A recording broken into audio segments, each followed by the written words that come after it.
ரிட்டையர்மெண்ட்ல எல்லாருமே ஒரு தொகையை சேர்த்துட்டு அதுல வர்ற வட்டியில வாழலாம்னு நினைப்பாங்க. ஆனா இங்க தான் ஒரு பெரிய ஆபத்து இருக்கு. நீங்க ரிட்டையர் ஆன முதல் 3 வருஷத்துல மார்க்கெட் பயங்கரமா சரிஞ்சா உங்க மொத்த ரிட்டையர்மெண்ட் பிளானும் காலி ஆகிடும். இதை சீக்வன்ஸ் ஆஃப் ரிட்டர்ன்ஸ் ரிஸ்க்னு சொல்லுவோம். ஏன்னா ஆரம்பத்திலேயே அசல் குறைஞ்சிட்டா அப்புறம் மார்க்கெட் ஏறினா கூட உங்க காசு தேரவே தேராது. அதனால ரிட்டையர்மெண்ட்டுக்கு ஒரு 5 வருஷத்துக்கு முன்னாடியே உங்க முதலீட்டை கொஞ்சம் கொஞ்சமா ரிஸ்க் இல்லாத இடத்துக்கு மாற்றணும். 60 வயசுல கோடீஸ்வரன் ஆகிறத விட 60 வயசுல நிம்மதியா இருக்கிறது தான் முக்கியம். ரிட்டையர்மெண்ட் அப்போ கையில 10 கோடி இருக்கிறத விட மாசம் 1 லட்சம் குறையாம வருதா அப்படின்றது தான் மேட்ரு. இது கேஷ் ஃப்ளோ மேனேஜ்மெண்ட்னு சொல்லுவோம். இன்னொரு புது ஐடியா, ஜியோகிராபிக் ஆர்பிட்ரேஜ்.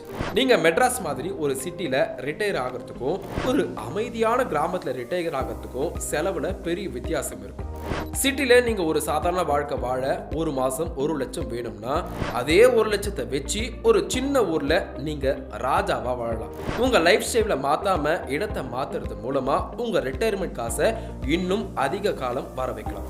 கடைசியா பசங்களுக்காக சொத்து சேர்க்கறத விட பசங்களுக்கு பாரமா இல்லாம இருக்கிறதா பெரிய கிஃப்டும் கூட.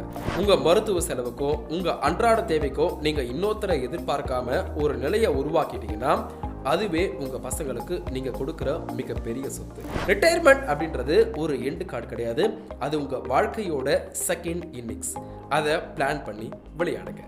இந்த வீடியோ உங்களுக்கு யூஸ்ஃபுல்லா இருந்தா மறக்காம உங்க ஃபேமிலி அண்ட் ஃப்ரெண்ட்ஸ்க்கு ஷேர் பண்ணுங்க.